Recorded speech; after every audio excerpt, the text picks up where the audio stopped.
Hi, welcome to Storytime with Dan Booker. Starting a little early because I want to make an announcement. We are reading book 3 of the Timeless series today. We're going to start that. And unfortunately, I don't have the paperback. I just recently published it. So, yeah, I'm waiting for the book.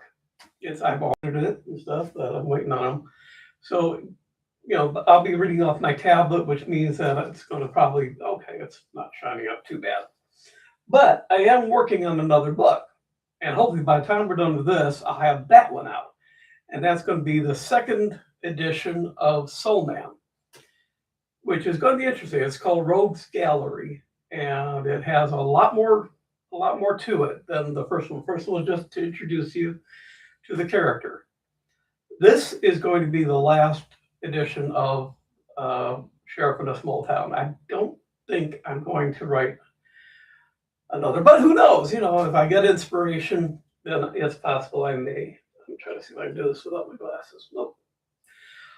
All right, let me get my tea because obviously my voice is going to be a little wonky today. I do apologize. Stuck on my heater. I know that's probably frightening to see me that close up. I know it's frightening me. Okay, let's begin. This is chapter 1 of Sheriff of the Small Town 3, A New Deputy.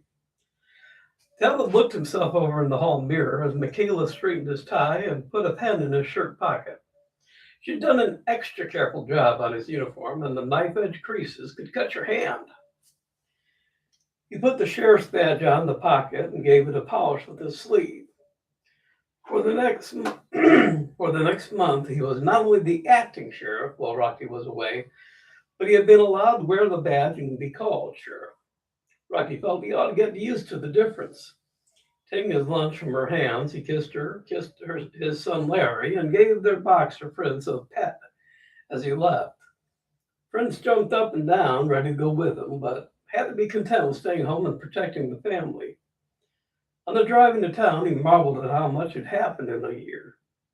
His son and Rocky's daughter had been born almost simultaneously.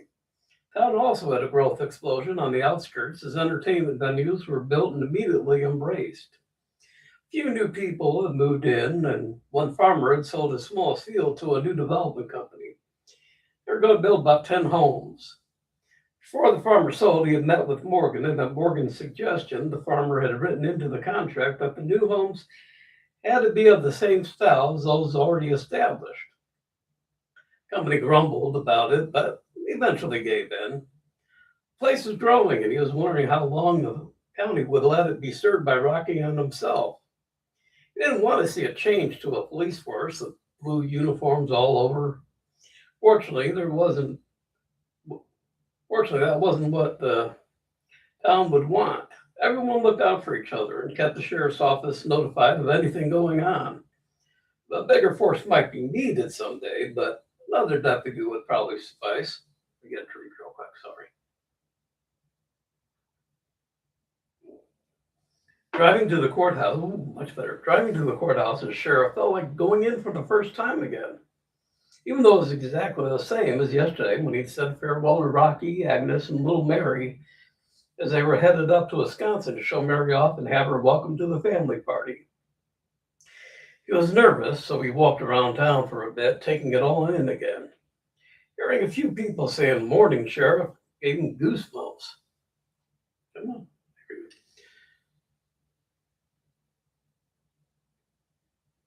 Arriving early, he made coffee, distributed mail and faxes, and began the morning paperwork. The clock was just hitting 8 when the door opened and Joe came in. He'd been redeputized for the month and was looking forward to working with Talbot again. He did a quick check of his uniform in the mirror and gave his shoes a quick wipe. Joe looked sharp and ready for anything. He grabbed the broom and did a quick sweep around, checked the board for anything old, and put up any new notices. Two men had worked together before and had gotten in sync again as if they had worked together only yesterday. Joe finished the morning duties and sat opposite side of the desk. "Well, Sheriff, what's on the agenda for today?" Talbot shrugged. "Pretty much the same as always. Do our rounds, keep an eye out for anything not right, and see if anyone needs any help." Joe growled. Joe took the keys from the squad car and tossed them in the air. Guess I'll do the first round. A growling from behind the desk made him screech to a halt. He looked over puzzled at the stern look on Talbot's face. You forgot your radio. Joe turned red and retrieved the missing item. Sorry, Sheriff, it won't happen again. He did another check in the mirror and headed out. Talbot grinned to himself after Joe left, poured himself a cup of coffee and settled back in his chair and checked the clock. About this time, folks usually came in, some to pay fines, some to pass the time of day, and some for sheriff and business. Right on time, the door opened. A man in jeans and a blue work shirt burst into the office. Are you the sheriff? Talbot rose and extended his hand towards the chair. Sheriff Talbot, at your service. How can I help you? The man sat down and got right to the point. Hell, I'm foreman of Homestead Acres, the new housing development going up outside town. We've got stuff being taken. Talbot pulled pen and paper. What's missing? Well, a toolbox full of tools, one small pallet of shingles, and a pallet of 2x4s. Well, is this all in one go or spread out? Well, I don't know. I just heard the stuff was missing this morning. Oh, do you have a night security person? Sure, but they ain't seen nothing. Joe was incredulous. A whole pallet of shingles and lumber missing and they don't know anything? No, nothing except they're missing. Joe made a few more notes about the location where large items were kept and palletized. Materials were stored. Foreman handed over a blueprint of the site and circled the area he had been asked about. Oh, where does your night watchman have his shack? Hell, nowhere. The only structure is my office, but he's not allowed in there. He usually does his walk or drive around and then hunkers in his car until the next round. By winter, he should have a heated shack, so he isn't out sitting in the cold. I'll give you a ring if anything else is missing. The foreman left, leaving Talbot and marvel at such a slipshod operation. No wonder things went missing. Excuse me. When Joe returned, Talbot brought him up to speed on the thefts. Joe was just as confused as Talbot had been. Hell, you'd think with all the high-priced stuff that they'd have better security. Hell, I don't know, at least a fenced-in section for temporary storage. Talbot was still shaking his head when he stood up decisively. Let's go pay him a visit. I want to see how far they've gotten along. Joe was looking at the blueprint spread on his lap. Well, they've been at it for about a month now. There should be plenty of time to get about a quarter of the foundations laid and frames up. Talbot agreed. He had a mental picture of holes dug and foundations laid, frames with electrical and plumbing. What he saw was a large open field, a small bobcat digger with some other equipment scattered around, but not as if it was being used. Small single shack stood at the back section, a work truck and nothing else. In the ground were stakes with red flags indicating the areas where houses would be built. They parked and put in some Wellingtons before squelching onto the field. Standing directly in the center, they scanned in every direction. Not a single person was working, and it was almost 9 o'clock. Joe was scratching his head. Well, kind of warm out. Maybe they work at night. I considered this for a couple seconds. Can't be. No lidals. Lidals? Talbot sketched one in the air as he described it. It's got a gas-powered lighting unit with 1 or 2 posts that can be raised high and have a high-powered bulb. Well, one would be enough to give light over this entire field. They walked to the mobile office and knocked on the door. Foreman abruptly opened the door. What you want? Talbot's voice deepened, his eyes narrowed. Well, we're here to look over your thefts. Foreman's demeanor underwent a sudden about-face, and he welcomed them inside. One thing Talbot had learned from Rocky was to watch what someone did on their way from, well, say, the door to the desk. Talbot carefully noted what drawers the man pushed in with his knee in passing, what was kicked under something, and what he moved his chair in front of. He had Joe sit in the other chair, and while he stood on the opposite side, he had the best overall view. A hand signal from Talbot, and Joe knew he was to start the interrogation. I came out here to expect to see a lot more progress. The man shrugged. We've been Waiting for some final clearances from your town. Seems like it takes forever to get anything through. It'll be another fortnight before we can start doing any work. Joe grinned. True. Speaking of that, we didn't see anything for lighting up the area at night. Do you bring in lightos before dusk, or what do you do to? What do you have? What do you have for lighting? We don't have any. This isn't a high-powered outfit.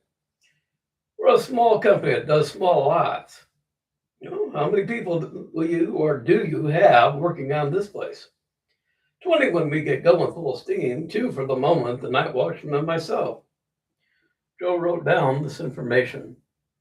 We'd like to talk with the watchman. What time will he be coming in? Foreman answered hurriedly. Won't be here tonight. He called in sick. I'll call you when he gets back on the job. Talbot decided to take the ball. Who's your insurance, and have you put in for the loss yet? Foreman tossed over a card. Oh, that's them. I personally haven't called them about the theft yet. Want to see what you folks would turn up first. Can't say what the head office has done. Talbot nodded. We'll contact them so we have completed a report. I'll need it before they can do anything for you anyways. Foreman seemed to almost levitate out of the chair, but checked himself and sat back down. Hey, wait a bit before you call them. Let's make sure of what's going on first. The abrupt change from the foreman put Talbot on alert, but he didn't want to show it. He smiled a relaxed grin and shook the man's hand. Of course we will. In fact, we won't make any move until we talk with you first. The foreman relaxed and became suddenly friendly. Sorry, I can't give you much help. Like I said, we're a small concern and can't afford all the high-powered stuff. But we get by and we get the job done. Walked him to the door, then watched through the window as I walked back to the squad car. Talbot walked back a few steps away and then knocked again. When the foreman answered, he apologized. Sorry, can you tell me where exactly the pallets were before they were taken and for how long? The man pointed to the far side of the trailer. I was told they arrived a few days ago, and the next day they were reported missing. I haven't been spending a lot of time out here. I've been all over trying to get the damn permits in order. Seems head office is making a meal of it.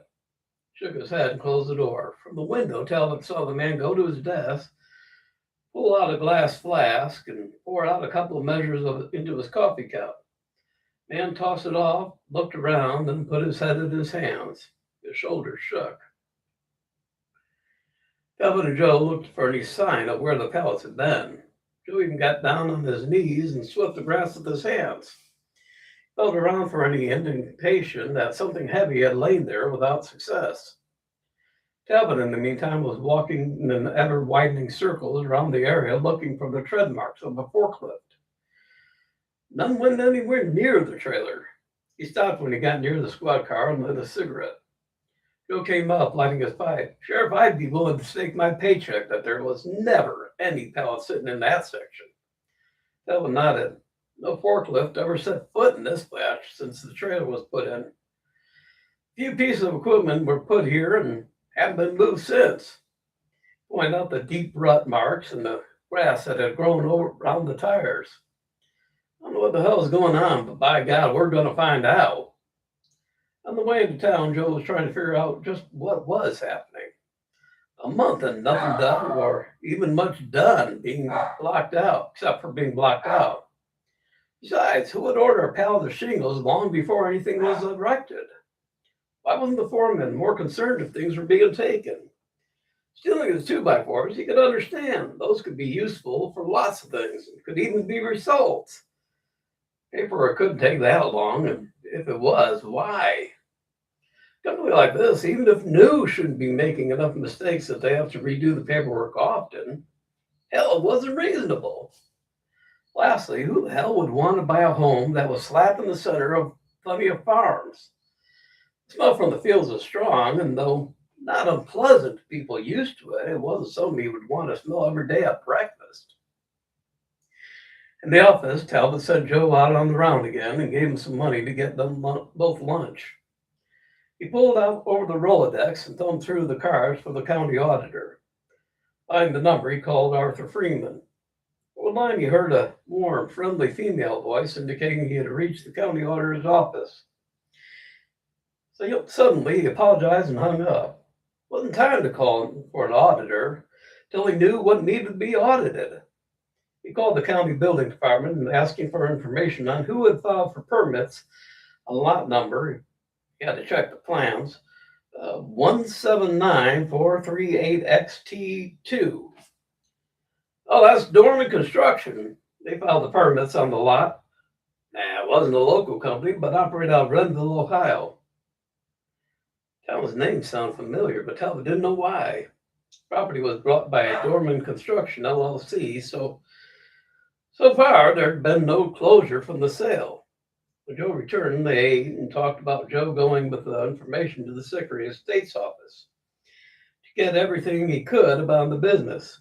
Joe probably could have gotten everything over the phone, but Joe was itching to do some real deputy work, and this would give him a taste of official business he was craving. Stuffing everything into a briefcase, Joe headed to the Capitol. Sitting in the squad car, Joe was so excited he had to keep checking the speedometer to ensure he wasn't speeding. Finally, he was going to do some real police work. He appreciated Talbot was letting him handle this. It meant that Talbot was recognizing that Joe had been trained and was a valued deputy. He often felt as if he was just there to keep Talbot company when Rocky was out of town. It felt good to be taken seriously. Arriving at the Secretary of State's office, he got right down to business and started collecting information on Dorman Construction. It was recently opened business, and the LLC was located in Renville, Ohio. Registration was under Roger Corman as the sole owner. The name was familiar to Joe since Corman used to be a big man in town. That was before his becoming sheriff and getting arrested for the false arrest of Rocky and carrying a gun into a meeting at the school auditorium. Intimidation, fraud, and a hell of a lot more. The list was pretty extensive. When he got out of jail, he'd gone to Renville, a broken man. Apparently, he was trying to start again. What was confusing was why start back in this town when he was hours away? Foreman seemed to be no more than the face of the company without any real authority. Felt as if something shady was in the works. Coming back with a briefcase full of papers, he tried again to work out what was going on. Why would Corman want to build in the town that despised him? Could he be looking to revenge himself on the town and Rocky? Hell, it was a distinct possibility. He felt it was worth bringing up to Talbot when he got back. All right, that was a short chapter. We're just getting started. The next one is investigation, where they do a little more reading. I do that one, but I've already pre-planned how we're going to do this to try. Oh, hell, I'm trying to get as much time doing these as I can so I can get book 2 of Soul Man done. So we have something to just jump right into. So that's that's it for today. Oh, my God. Having a hell of a time. I apologize. Had a problem with my throat for a while now. Starting to sound like Popeye. All right, so that's it for today. I look forward to seeing you again on Friday. I'm going to go see what my dog's barking at. So that's it. I really appreciate you being here. Hope you're intrigued at least a little bit for this next chapter or next book. So Friday we'll be doing investigation. That's a little bit longer. I look forward to seeing you again. Thanks again for being here. Be good and be good to yourself. Bye-bye.